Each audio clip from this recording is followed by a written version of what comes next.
দেখেন, যার শাড়ি, কপালের টিপ, কানের দুল আর পায়ের গোড়ালি আপনি রোজ দেখেন, আর আরো অনেক কিছু দেখতে পাওয়ার স্বপ্ন দেখেন।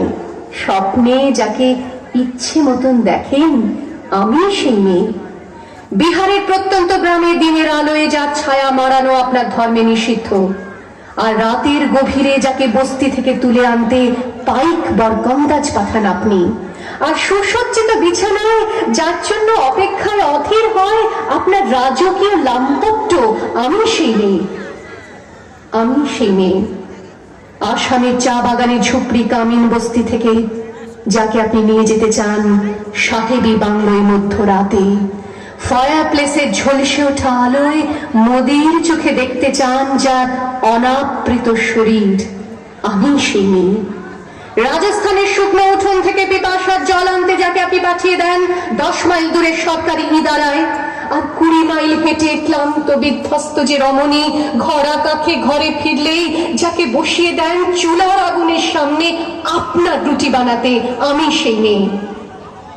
আমি সেই মেয়ে যাকে নিয়ে আপনি মগ্ন হতে চান গঙ্গার ধারে কিংবা ভিক্টোরিয়ার সবুজে কিংবা সিনেমা হলের নীল অন্ধকারে, যার চোখে আপনি এঁকে দিতে চান ছোট স্বপ্নের কাজল, আর ফুরিয়ে যাওয়া সিগারেটের প্যাকেটের মতো যাকে পথের দুপাশে ছুঁড়ে ফেলে আপনার ফুল সাজানো গাড়ি শুভ বিবাহ সুসম্পন্ন করতে ছুটে যায় শহরের পথে। কোণে দেখা আলোর গোধূলিতে একা দাঁড়িয়ে থাকা, আমি সেই মেয়ে। আমি সেই মেয়ে, এমনকি দেবতাও যাকে ক্ষমা করেন না। অহংকার আর শক্তির দম্ভে যার গর্ভে রেখে যান কুমারীর অপমান, আর চোখের জলে কুন্তি হয়ে নদীর জলে ভাসিয়ে দিতে হয় কর্ণকে আত্মচোখে। আমি সেই মেয়ে। সংসারের অসময়ে আমি ভরসা, আমার ছাত্র পড়ানো টাকায় মায়ের ওষুধ কেনা হয়, আমার বাড়তি রোজগারে ভাইয়ের বই কেনা হয়, আমার সমস্ত শরীর প্রবল বৃষ্টিতে ভিজতে থাকে, কালো আকাশ মাথায় নিয়ে আমি ছাতা হয়ে থাকি, ছাতার নিচে সুখে বাঁচে সংসার। আপনি আপনি আপনি আপনারা আপনারা আমার জন্য অনেক করেছেন।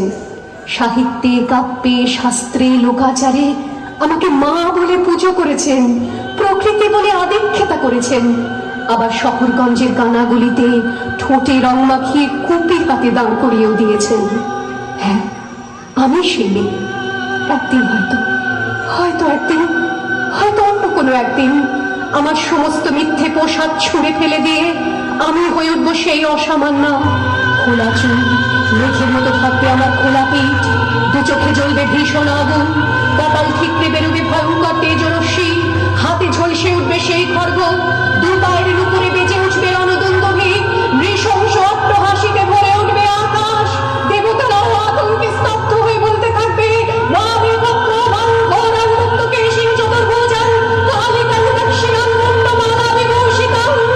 বিভৎস দাবানলের মতো আমি এগোতে থাকবো, আর আমার এগিয়ে যাবার পথের দুপাশে মূল্যহীন অসংখ্য দেহ ছটফট করতে থাকবে। সভ্যতার দেহ, প্রগতির দেহ, উন্নতির দেহ, সমাজের দেহ। হয়তো আমি সেই মেয়ে, হয়তোবা।